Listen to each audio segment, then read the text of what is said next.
Folks, the money's all gone. I'll explain what I mean and then get into the latest home prices and insights for the City of Toronto for week ending November 12th, 2025. If you want to speak directly with me about your real estate situation, selling, buying, it's really simple. Below this video in the description, there's a link to my calendar. Click on that, book a time that's convenient for you, and we'll talk about whatever's on your mind. Many times we discuss topics on this show, not necessarily looking for sympathy for any particular party, just really to kind of pull back the curtain and explain what's happening behind the scenes. That's what this show specifically is about today. We're working with a buyer client who, he knows the area he wants to be in. He knows the size of the home he wants to be in. He's got his specific set of needs, but very open-minded to the home being in move-in condition, or maybe the home needs a lot of work. He's okay with that too. He's prepared to do the rentals and updates to bring the home up to the level they want.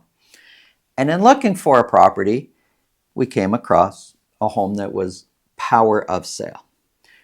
He got excited about the fact that it was power of sale, thinking that he's going to be able to get a decent price on the power of sale. On other shows, I've talked about why power of sales typically will sell for lower than what other properties in the home would sell for. I've talked about that on other shows. So we went in to see this home. It suited my client's needs, and we put in an offer. We went back and forth negotiating a little bit. And at some point, the listing agent called me and said, Santo, we can't go any further with this negotiation. There's no way the lender, remember the home's under power of sale, so it's the lender that has forced the sale of the home. He says there's no way that the lender is going to be able to sell it at that price. It just won't cover the outstanding mortgage. Now, on this home, there were two mortgages. There's the primary, the first mortgage. The lender that forced the power of sale was the second mortgage, and it was a private lender. And the way it works is the order of the mortgage, so first mortgage, second mortgage. There's some homes that'll have a third mortgage and so forth.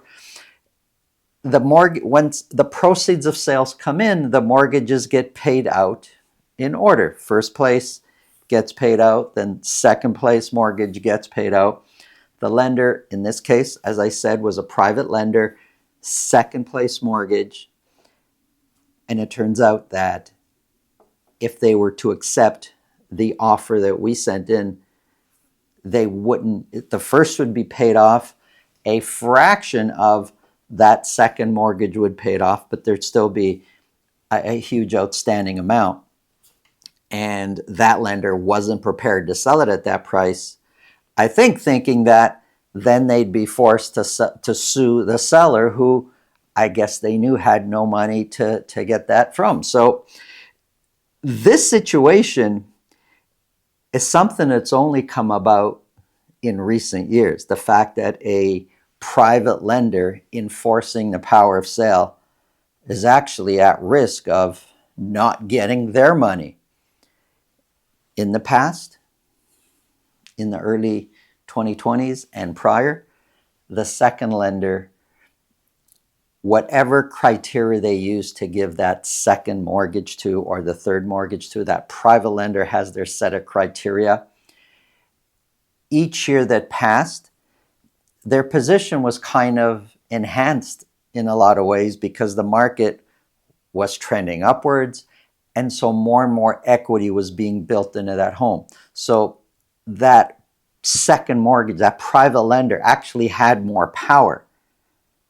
Today, there are private lenders that are thinking, holy smokes, if we force the power of sale, because the homeowner is not paying our mortgage, if we force the power of sale, we may not recover our mortgage. That the equity that's been built up in the home, or the criteria that the private lender actually lent the money, that equity's gone. It's just not there anymore.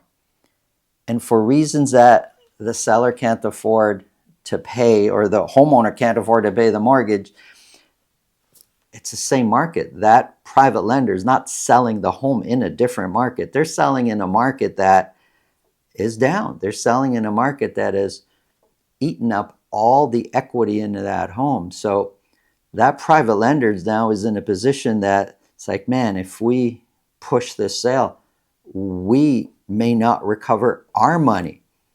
I'm not saying this to feel sorry for the private lenders. I'm just stating a fact that this market has brought up situations that for years and years and years nobody ever thought of. These are the side effects of a down market. It affects a lot of different people in a lot of different situations. Let me know in the comments below what you think about this. If you feel this video can help somebody you know, please pass it along. And if you get value from what we're talking about, subscribe. Now, let's get into the numbers.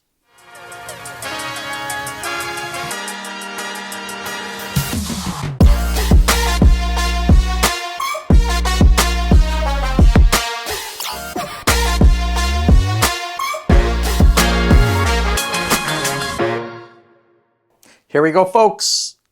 The latest data on the City of Toronto freehold properties. We're going to be looking at detached, semis, and towns. I've got condo on the board here just to kind of show the contrast. There's a huge difference between the average sold price of condos in the GTA, or in this case, the City of Toronto only, versus the detached.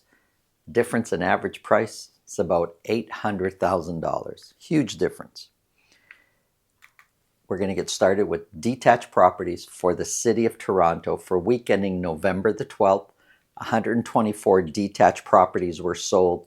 26 of those sold at $2 million or more. Every year, around this time, it's not a specific calendar date where today sales start to drop, but around this time, we see it every year. Sales tend to decline all the way to the end of the year. I feel it's starting to happen now. Can't be 100% for sure, but it looks like the trend downwards has started.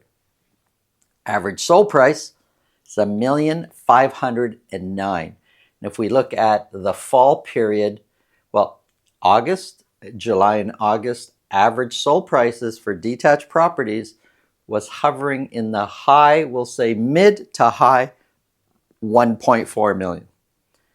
As soon as we jumped into the fall season, average price shot up and has been coming down ever since. So during the course of the fall, prices have been trending down. We have been hovering the last few weeks in the low $1.5 million range. So still higher than what we saw in July and August, but average prices overall have been trending down. Versus the same week a year ago, $1,509,000 is 4% lower. The median price of $1,158,000 is 12% lower than the same week a year ago. We got the fall market here, as we explained earlier, but we're looking at now the dotted line, the 4-week moving average.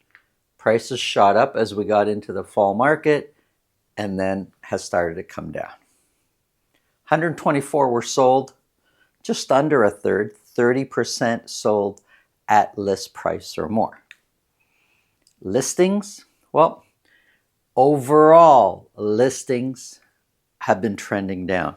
I've got 3 months on the board here, but as we kind of look for the fall, here's August, and as we jumped into September, listings shot way up. The orange, that's it this year. The blue, it's the same week a year ago.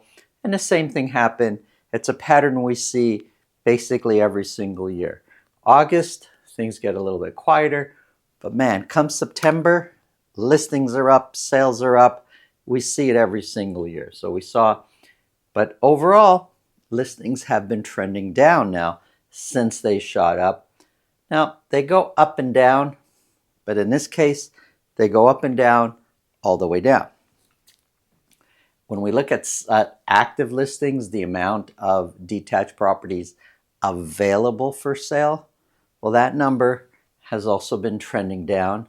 And based on the fact that for week ending November 12th, there's 2,617 detached properties available for sale versus the amount we actually sold, well, 4.7% of all available detached properties actually sold. Only 4.7%. And when we look at the properties listed at $2 million or more, so out of those 2,617 that are sitting on the market currently for sale, 979 are listed at $2 million or more.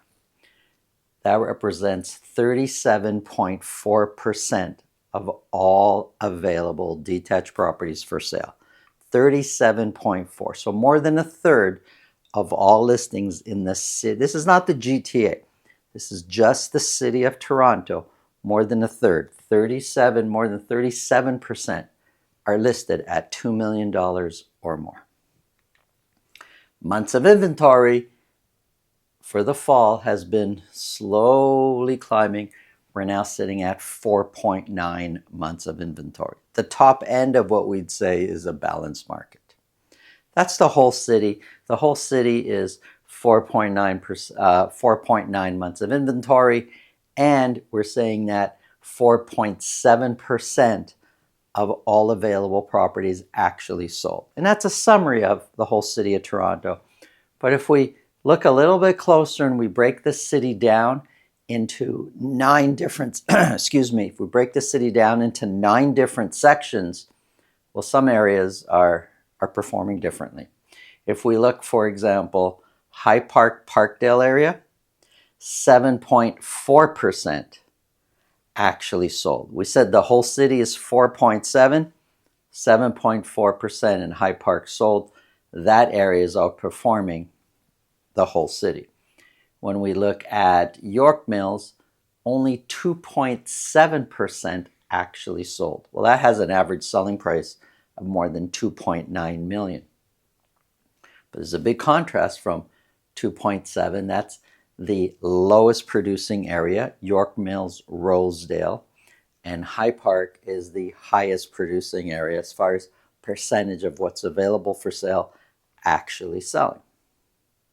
You look at some of the other areas, Rexdale, Downsview, 6.6%, Etobicoke, 5.7%, so outperforming all of Toronto.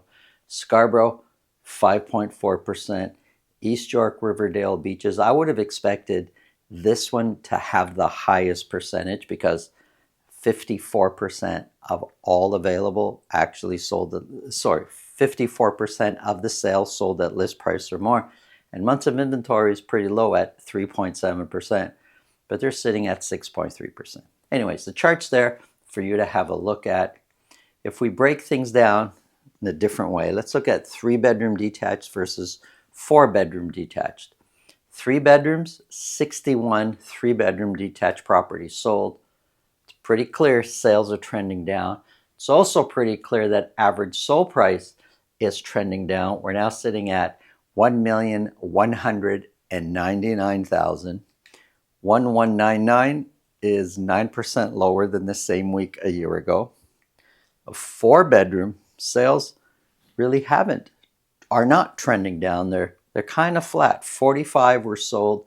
Average sold price also not really trending down the way we see in 3 bedrooms. Average sold price is $2,018,000. $2,018,000 is 2% higher than the same week a year ago. And when we compare the two, well, there's an $819,000 difference between the average price of a 3-bedroom detached versus the average price of a 4-bedroom detached. There's a difference in sales. The orange, those are the 3 bedrooms. The blue, that's the 4 bedrooms. The fact that there's more than an $819,000 difference in average price, you can see that in the sales. Months of inventory, 3.8 for the 3-bedroom, 5.1 for the 4-bedroom. Big difference between whether you're buying a 3-bedroom detached or a 4-bedroom detached. Here's semi-detached properties. 49 were sold, 10 of those sold at $1.5 million or more. 49, look, I don't really see any kind of a trend up or down in sales. They seem quite flat. If we look at the beginning of September, 46 were sold, 47, 48, up and down since then. And this week we're at 49. Sales really are not trending up or down when it comes to semi-detached properties. Average sold price is $1,178,000. And I got to say, look, if we compare all the way back to different parts of the year, to the spring, to the summer, sure, average price is way down since then. But if we look at just the fall market, it's really tough to say which way price is going right now. Compared to last year, 1,178 is 8% lower. The median price of $1,083,000 is 5% lower. Months of inventory for semi-detached, it's pretty steady. It's right now sitting at 2.4, but that's not far off from where we've been over much of the fall period. And 49% of all semis that actually sold at list price or more. So basically half of them are selling at list price or more. Here's freehold townhouses. 14 sold, 1 sold at $1.5 million or more. Average sold price way down from the previous week. It's also pretty low compared to the whole year. It's sitting right now at $1,006,000. $1,006,000 is 3% higher than the same week a year ago. The median price of $918 is 6% lower. Months of inventory sitting at 4.3 months of inventory. When we kind of look at all the months of inventory, is pretty much, it's pretty clear. In most cases, you're going to experience a balanced market, but then you're going to, let's say, start your buying journey. In the first house you really, really love, there's an offer date. And then there's 4, 5, 6 other offers competing for that. And you're thinking, but Santo just said it's a balanced market. It doesn't feel like a balanced market. There are a few properties that are experiencing that.